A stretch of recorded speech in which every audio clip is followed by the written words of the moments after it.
오늘 본문의 주제는 한마디로 정리한다면 성령을 따라 산다라는 것이 교회의 현실 안에서 구체적으로 어떤 모습으로 나타날까를 우리가 살펴보는 것입니다. 우리가 성령을 따라 살아가는 것이 바른 신앙생활이라는 것을 우리가 계속해서 보고 있습니다.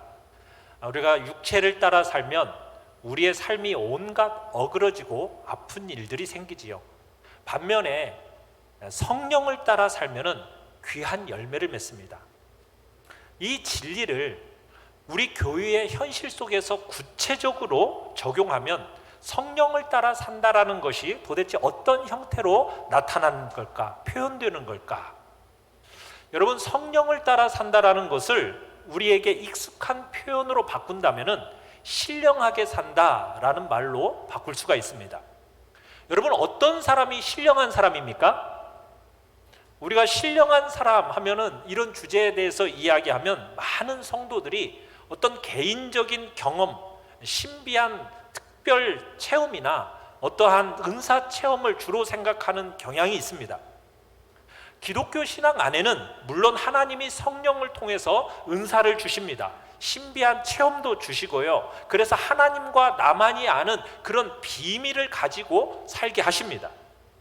이런 일은 바른 신앙인들 속에서 분명히 일어나는 현상입니다.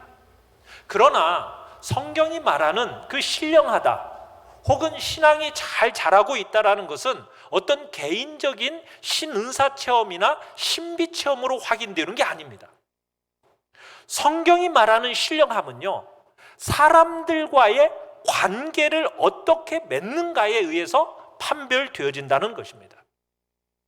여러분, 성령을 따라 사는 성도의 표시는 어떤 신비로운 체험을 하면서 신앙생활을 하는가, 이게 아니라 내가 다른 사람과 어떤 관계를 맺으며 사는가, 이걸 보면 틀림없다라는 거예요.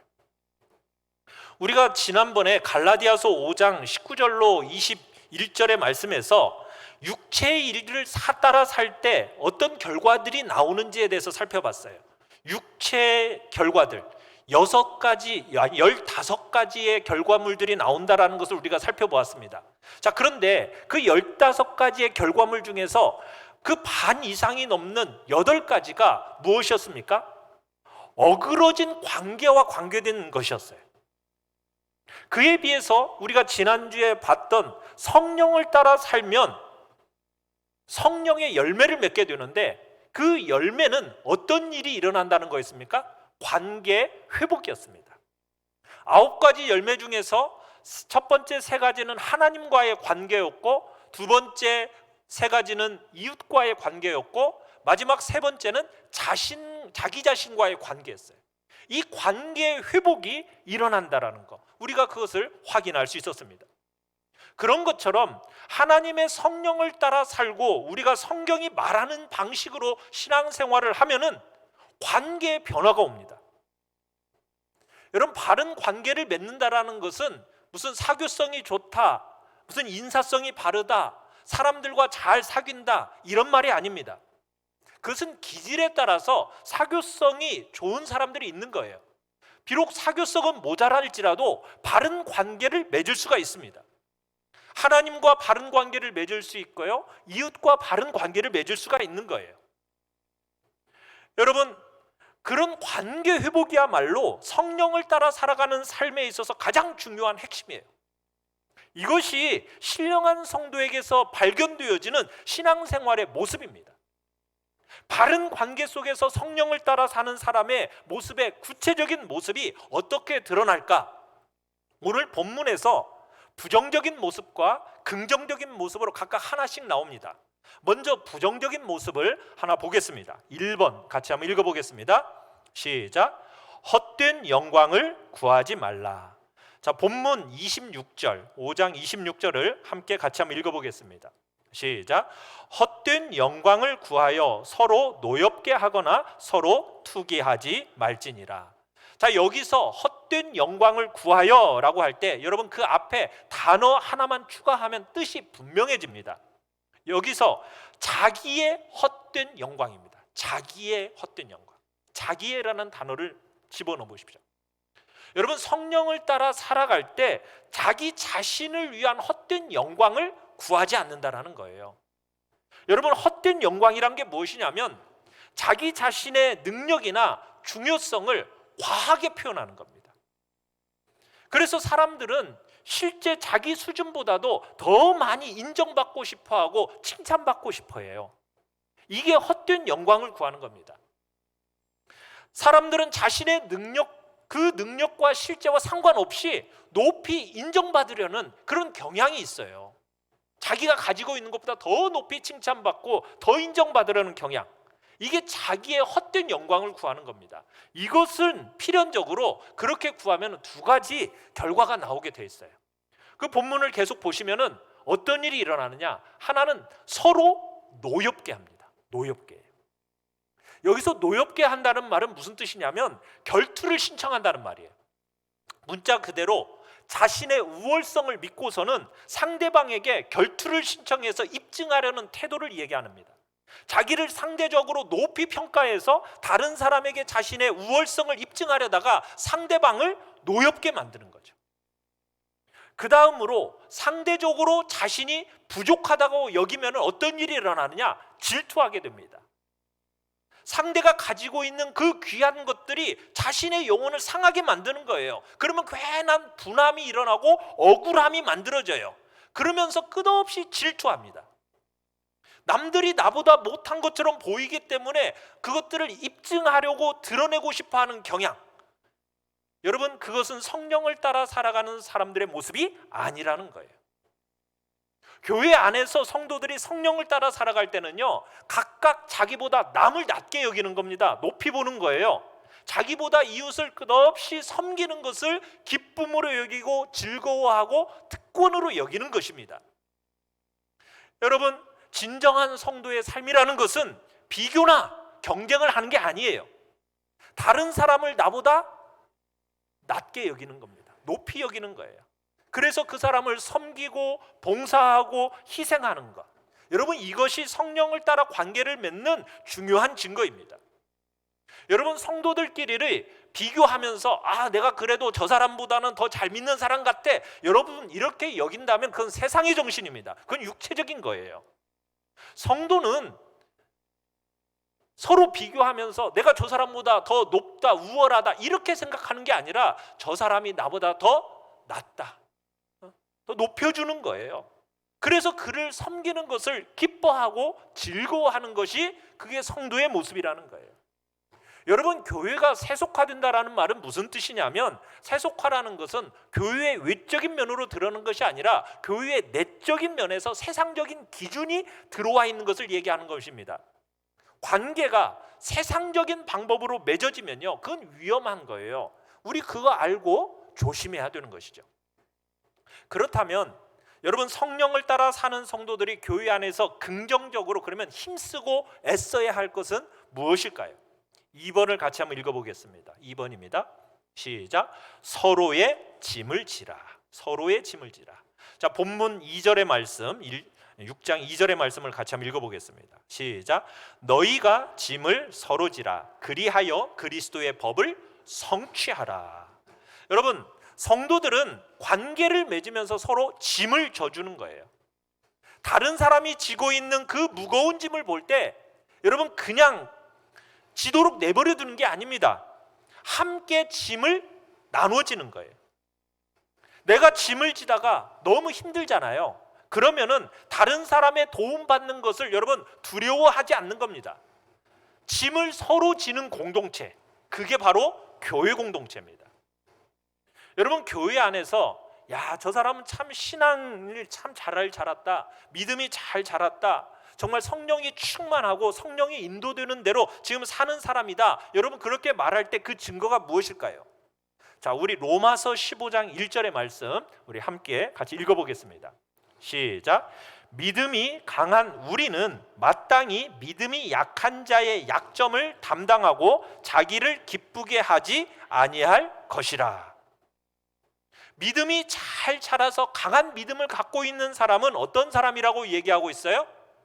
연약한 자의 약점을 담당하고 자기를 기쁘게 하지 않는 사람이다라고 얘기하고 있습니다.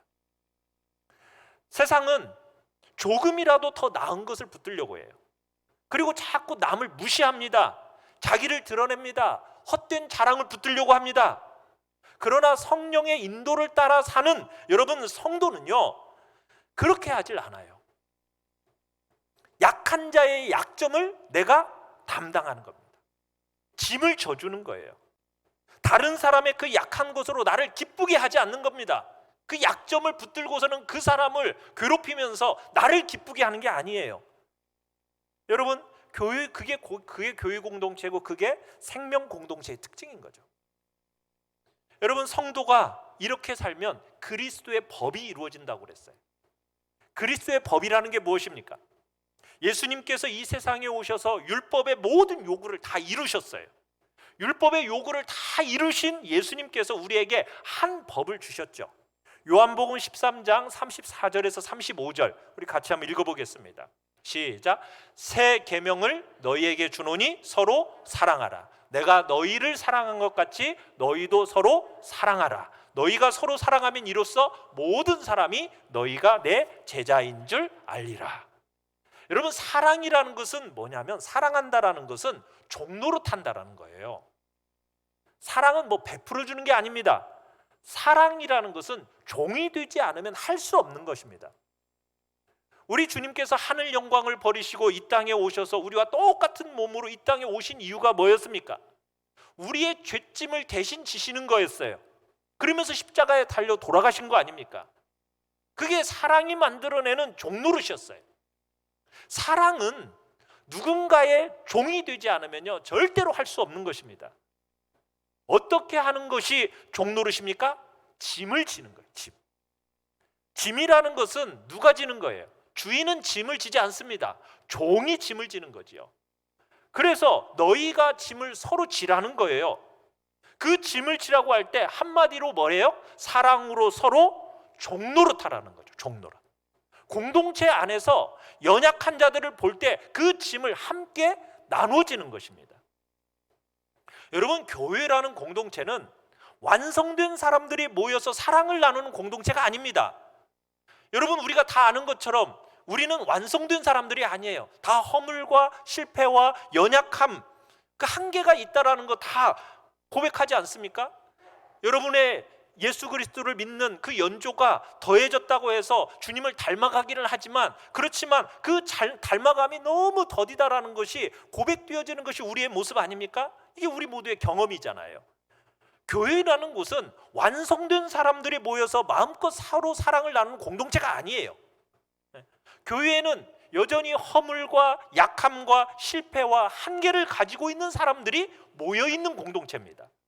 그래서 교회 안에서 예수님께서 하신 말씀을 순종하면서 성령의 도움과 인도를 따라서 나 자신은 부정하고 사랑으로 종노릇하고 그렇게 짐을 서로 나누어지는 그런 특징이 바로 교회의 특징인 거죠. 여러분, 기독교라는 종교는요, 사람들이 예수님을 잘 믿으면 뭘 도를 깨달아 가지고 신선처럼 살 수 있다, 여러분, 그렇게 가르치지 않습니다. 우리가 아무리 탁월한 성도라고 할지라도요, 여러분, 여전히 연약한 인생이에요. 한계와 모순투성이입니다. 여러분, 예수님을 잘 믿어도요, 우리는 다른 지체들의 도움이 없이는 스스로 설 수 없다라는 것이 바로 우리의 인생의 모습이라는 거예요. 여러분, 예수님 잘 믿어서 나는 다른 사람 도움 없이도 잘 살 수 있어, 여러분, 이건 기독교가 아닙니다. 그 사람은 기독교인이 아니에요. 그런 기독교 없어요. 모든 진실한 성도는 다른 사람의 짐을 져줄 뿐만 아니라 자기 홀로 존재할 수 없고 다른 지체들과 함께 수고해서 존재한다라는 것을 인식하고 아는 사람이에요. 이것이 바로 성령을 따라 사는 성도의 중요한 핵심입니다. 어떤 사람은 그래요. 다른 사람에게 짐을 지우는 것, 그래, 내가 자기의 짐을 남에게 지우는 것이 다른 사람을 괴롭게 하는 것이라고 마음 아파해요. 그래요. 그런 마음을 가지는 것은 참 귀한 마음입니다. 그러나 우리가 인생을 살다 보면요, 스스로 질 수 없는 짐이 있어요. 우리가 감당 못할 아프고 어려운 순간 우리가 만나잖아요. 여러분, 그럴 때 자신의 약함을 지체들과 함께 나눌 줄 알아야 돼요. 여러분, 그런데 그것을 나눌 줄 모르는 사람은 여전히 자기중심적인 어리석은 삶을 살아가고 있다는 거예요. 또 다른 육체의 표현입니다. 위적으로, 윤리적으로, 도덕적으로 여러분 별로 지탄을 받지 않을지는 몰라도요, 여러분 신앙적으로 그 모습은 합당한 모습이 아니라는 거예요. 우리가 이거 잘 분별해야 됩니다. 우리가 남들에게 폐를 끼치지 않고 책임 있게 살려고 하는 자세는 정말 중요한 자세입니다. 그러나 여러분이 짐을 나누어지고 함께 더불어 살 수 없는 길을 여러분 가고 있다라면 그건 성령으로 신앙생활하는 게 아니라는 겁니다. 홀로 서려고 하는 태도, 이건 자기중심성의 발로거든요. 어떤 면에서 그 홀로 서려고 하는 것이 공동체를 깨트리는 겁니다. 그것이 눈에 보이지 않는 어떻게 보면 또 다른 잘못을 하는 사람이에요. 더불어 살고 함께 짐을 나누어지려고 해야죠. 그렇지 않으려고 하는 사람은 어떻게 보면은 사람들의 경향성 속에 이 자기 중심성으로 나타나는 문제들이 그대로 들어있는 거예요. 여러분, 교회는요 그런 공동체가 아닙니다. 교회는 짐을 서로 지는 거예요. 서로 지지 않으면 갈 수 없는 길을 가는 사람들의 공동체가 교회예요. 여러분, 짐을 함께 나누어져야 됩니다. 더불어 길을 함께 가야 되는 거예요. 이게 우리 교회 공동체의 핵심인 것이죠. 어떤 사람들은 이런 말을 합니다. 나는 하나님께 다 맡기고 나는 하나님을 의지하기 때문에 나는 다른 사람들의 도움이 필요 없어요. 이렇게 말하는 사람이 있어요. 여러분, 이렇게 말하는 사람이 정말 신령한 사람 같죠? 신앙적인 것 같죠? 아닙니다. 절대 아니에요. 물론 하나님을 찾아야 할 때 여러분 사람을 찾고 의지해서는 안 돼요. 신앙이라는 것은 사람이나 세상을 의지하는 것이 아니죠. 하나님을 의지하는 거죠. 그러니까 하나님만 의지하고 하나님을 찾아야 돼요. 그러나 여러분, 우리가 하나님을 찾고 구할 때 하나님은 우리의 필요를 어떻게 공급해 주시는지 아십니까? 사람을 통해서 공급해 주세요. 하나님은 사람을 통해서 우리의 필요를 공급해 주신다니까요. 그렇기 때문에 우리의 약함을 늘 인정해야 되는 거예요. 다른 지체를 통해서 우리가 도움받는 것, 여러분 그것 보완받는 것, 이거 두려워하지 마십시오. 두려워하고 주저하거나 그렇게 해서는 안 되는 것입니다.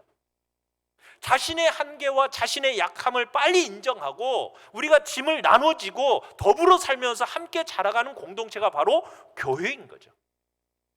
신앙생활을 더불어 하지 않고 짐을 나눠지지 않고 그냥 혼자서 다 알아서 하려고 하는 사람은요, 이런 사람은 신앙의 핵심이 뭔지를 모르는 사람이에요.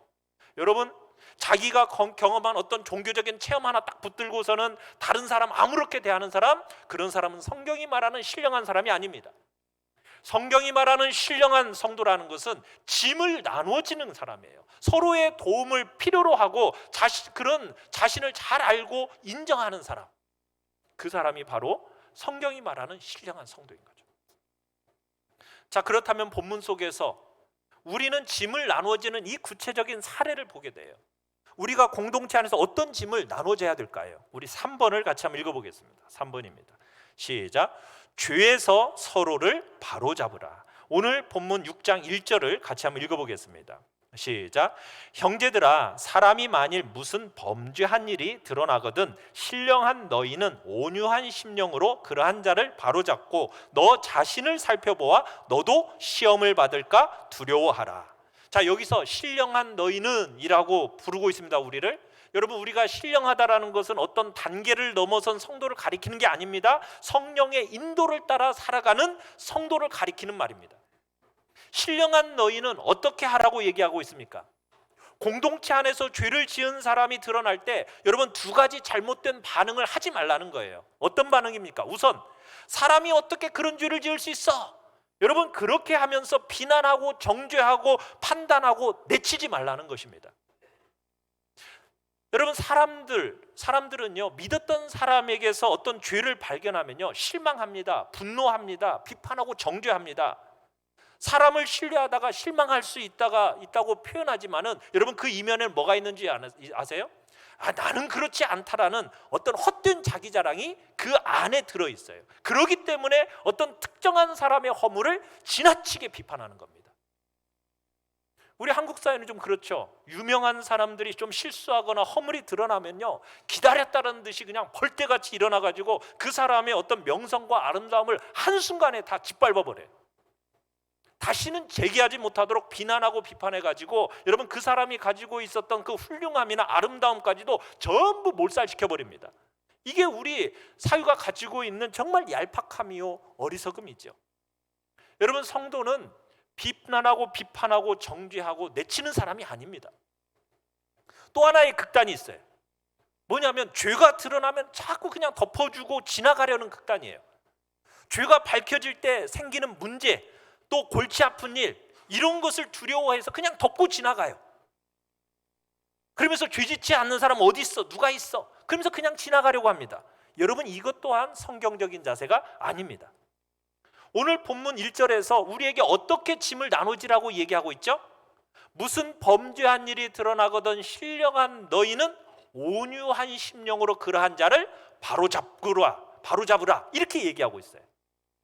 여러분, 여기서 바로잡다라는 말은 무슨 의미냐면 원래 자리로 되돌려 놓다라는 뜻이에요.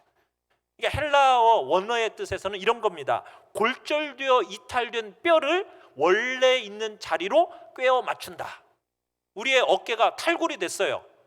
그러면 빠져가지고 탈골이 됐으면 어떻게 합니까? 그 탈골된 뼈를 다시 그 자리에 맞춰야죠. 그런데 탈골됐다 가지고 이놈의 뼈가 갈 때까지 갔네. 더 이상 이놈의 뼈는 쓸데없네. 네 뼈 갈아치워야겠다. 너희의 쓸모없는 뼈니까 이거 버릴 거야. 여러분, 이렇게 말하시는 분 있어요? 없죠. 원래 있어야 할 그 자리로 뼈를 갖다 맞추는 거죠. 그게 바로 잡는다는 뜻이에요. 우리가 교회 안에서 해야 할 일이 바로 이겁니다. 잠깐 빗나가는 형제들이 있어요. 그런 형제들을 볼 때 정죄하지 않고 나몰라라 외면하지 않고 찾아가서 원래 그 사람의 영혼이 있어야 할 그 자리로 회복시키는 일, 여러분, 그 일이 우리가 할 일이라는 거예요. 그 사람을 다시 하나님 앞에서 바로 세우는 일을 바로 우리가 해야 된다는 얘기입니다. 죄 지은 자를 정죄해가지고 우리와 분리시켜버린다? 여러분, 그건 기독교 정신이 아니죠. 그건 율법입니다. 율법이라는 것은 죄를 드러내어가지고 정죄하고 우리와 분리시켜버려요. 죄를 지은 사람을 분리시키려는 것은 율법인 거예요. 복음은 그런 게 아니죠. 그러면서 우리로 하여금 바로 잡는데 한 가지 조건을 달아놨어요. 이런 사람에게 접근할 때는 어떤 마음이 필요하다고 얘기하고 있습니까? 온유한 심령이 필요하더라고요. 온유한 심령. 우리가 이 온유에 대해서는 지난주에 성령의 열매 중에서 하나, 온유를 본 적이 있죠. 여러분, 온유라는 게 무엇입니까? 부드럽고 겸손한 것입니다. 그렇지만 강인한 것입니다. 죄 때문에 넘어져 있는 영혼을 비판하는 것이 아니라 겸손하고 부드럽게, 여러분, 그 마음을 가지고 성령 충만한 너희가 그런 형제에게 주저하지 말고 접근해 달라는 거예요. 여러분, 우리 주님께서 죄 가득한 세상에 오셔서 우리를 대신하여 대가를 지불하셨잖아요. 우리의 죄짐을 나눠지시고 우리를 회복시키셨잖아요. 이게 복음 아닙니까? 우리도 그렇게 해야 된다는 거예요. 어떤 사람의 죄가 드러나서 여러분 공동체를 상하게 만들어요. 정말 영혼에 분명한 장애가 드러나요. 여러분, 그러면은 그 죄를 죄로 인식하도록 분명하게 드러내야 합니다. 그리고 한 걸음 더 나아가서 그가 회복할 수 있도록 짐을 나누어지는 거죠. 교회는 언제든지 사람들이 죄를 지을 수 있다는 사실을 인식하는 공동체입니다. 그러니까 죄 지은 사람들에서 분노하고 실망하고 비난해서는 안 된다는 거예요. 어떤 심령을 가져야 된다고요? 온유한 심령. 온유한 심령으로 죄 지은 사람을 회복시키기 위해서 죄가 얼마나 나쁜 것인지 분명하게 말해주고 그 죄로부터 돌이켜 회복하도록 만들어주는 거죠. 그런 공동체가 교회인 겁니다. 교회 안에서 반드시 이런 일이 일어나야 합니다. 교회는 사람이 죄 지을 때 비난하고 비판하고, 혹은 그 사람이 죄를 지을 때 그냥 덮어주고 그냥 지나가고, 그게 아니죠. 바르게 권면하고 바르게 징계해야 돼요. 그런데 온유한 마음으로. 수많은 불미스러운 일들이 공동체 안에서 일어나지 않도록 보호하고 교회의 덕을 세우고, 그래야 하나님께 영광 돌리는 일이 되는 겁니다. 한국 교회의 많은 사람들은 그냥 자신이 좋아하는 사람이라면 죄를 지었어도 그냥 죄를 보고도 말하지 않고 말을 못해요. 여러분, 그러면 안 돼요. 아무리 관계에 생길 위험이 있을지라도 죄에 대해서는 분명하게 그 죄됨을 얘기해야죠. 그 영혼에 해가 된다라는 걸 말해야죠. 말해서 바로 잡아야죠. 짐을 함께 진다고 할 때 여러분, 죄를 개인에게만 떠맡겨서는 안 되는 것입니다. 우리 공동체 전체에 미치는 죄인 줄 알고 죄를 드러내고 죄 지은 영혼이 회복하도록 권면하고 바로잡아야 되는 것이 바로 우리가 해야 할 일인 겁니다. 자, 우리가 교회 안에서 자기에 대한 헛된 자랑을 붙들고 살지 않고 짐을 서로 잘 지려는 것의 핵심은 무엇일까요? 자, 4번입니다. 4번을 같이 한번 읽어보겠습니다. 시작. 자신을 잘 살피라. 본문 3절에서 4절을 같이 한번 읽어보겠습니다. 시작. 만일 누가 아무것도 되지 못하고 된 줄로 생각하면 스스로 속임이라. 각각 자기의 일을 살피라. 그리하면 자랑할 것이 자기에게는 있어도 남에게는 있지 아니하리니. 자, 여기에서의 핵심은 뭐냐면 사람이 자신을 잘 살피는 겁니다. 다른 사람을 살리는 일은 잘하는데 자기 자신을 살피는 일이 실패되는 경우가 많아요. 여러분, 그러면 어떻게 하는 것이 자신을 잘 살피는 것일까요? 여러분, 남과 나를 비교하면서 자신을 그렇게 살피는 건 아닙니다. 이건 우리가 그렇게 살피는 게 아니에요. 다른 사람하고 나하고 비교하면서 나를 살피는 게 아니에요. 내가 가지고 있는 어떤 부나 재능이나 능력이나 학벌이나 어떤 신분을 가지고 남과 나를 비교하면요, 그건 나 자신을 살피는 게 아닙니다. 하나님은 각 사람을 각자 다르게 부르셨어요. 그러면 우리는 자기를 살피는 제일 중요한 방법이 뭐냐면 하나님 앞에서 나를 보는 거예요. 자기를 보는 거예요. 하나님 앞에서. 다른 사람들이 나를 어떻게 생각하는가, 어떻게 대하는가, 이걸 살피는 게 아닙니다. 하나님이 나에게 맡기신 역할과 나에게 맡기신 부름과 은사, 그것을 내가 어떻게 대할지를, 그걸 적절하게 내가 어떻게 반응하고 있는지, 여러분, 이것으로 자기를 보는 거죠. 이 사회는 자꾸 사람을 어떤 신분, 지위, 학벌, 재능, 부, 능력 이런 것으로 비교해요. 그렇지만 하나님은 그렇게 하지 않으시거든요. 하나님은 우리 각자에게 주신 분깃이 있습니다. 은사가 있습니다. 부름이 다 다른 거예요. 그 부르심에 합당한 반응을 하고 자기를 하고 있는지로 자기를 평가하는 거죠. 이것이 중요한 거예요. 그런데 많은 사람들이 자기를 보는 일에 실패해요. 자기 실체를 건강하게 보지를 못해요. 그러니까 끝없이 헛된 자랑을 붙드는 거예요. 그러니까 노여워하는 것이고, 그러니까 질투하는 거예요. 그러면서 공동체를 상하게 만드는 것이거든요. 여러분, 그러니까 서로의 짐을 지려고 하질 않아요. 짐은 종이 지는 거니까. 자꾸 자기를 정직하게 못 보니까, 세상적인 방법으로 자기를 그렇게 바라보니까, 자기의 처신과 행위를 결정하니까, 그러면서 교회가 세속화되는 겁니다. 하나님 앞에서 우리 자신을 바라봐야 돼요. 우리 자신을 잘 보고 하나님의 부름 앞에 내가 제대로 잘 서 있는가, 여러분, 이것을 돌아봐야 됩니다. 여러분, 자신을 잘 보잖아요. 그러면 어떤 일이 일어나는지 아십니까? 하나님이 나 자신에게 주신 은혜, 이게 얼마나 크고 놀랍고 많은지를 보게 돼요. 그 귀한 은혜가 나같이 부족한 사람에게 있다라는 것을 알고요, 그 마음에 깊은 감사와 자랑이 막 생겨요. 그런데 이것을 다른 사람들에게 주장하거나 내세울 수는 없습니다. 모든 것이 하나님의 은혜고 하나님의 선물일 뿐이라는 것을 잘 아니까 다른 사람들이 나를 어떻게 대하는가, 여러분, 이것으로 하나님의 복을 결정해서는 안 되는 거죠. 사랑하는 성도 여러분, 자랑할 것이 자기에게는 있어도 그 자랑을 가지고 다른 사람으로 하여금 자랑과 감사의 제목으로 그걸 삼도록 만들어서는 안 되는 거죠. 그걸 자기를 주장해서는 안 돼요. 그래서 5절에서 뭐라고 얘기하고 있습니까? 같이 한번 읽어보겠습니다. 5절 시작. 각각 자기의 짐을 질 것이라. 자, 자기를 잘 돌아보고 그 다음에 뭐 하라고요? 자기에 맡겨진 짐을 잘 지라. 아까 2절에서는 분명히 서로 짐을 지라고 해놓더니 왜 5절에서는 갑자기 각각 자기의 짐을 질 것이라 마치 대조되는 이야기 같아요. 여러분, 그러나 이 두 구절은 모순되는 것이 아니라 상호 보완적입니다. 우리말 성경에서는 이 짐이라는 단어가 똑같은 단어로 나왔는데 원어 성경에서는 이 단어가 달라요. 두 개로 구별돼요. 2절의 단어는 바로스라는 단어인데 여기는 화물선에 실린 화물과 같이 무거운 짐을 의미하는 겁니다. 그래서 한 사람이 옮기기에는 너무 무거워서 나눠야만 하는 짐, 그게 2절의 바로스라는 의미예요.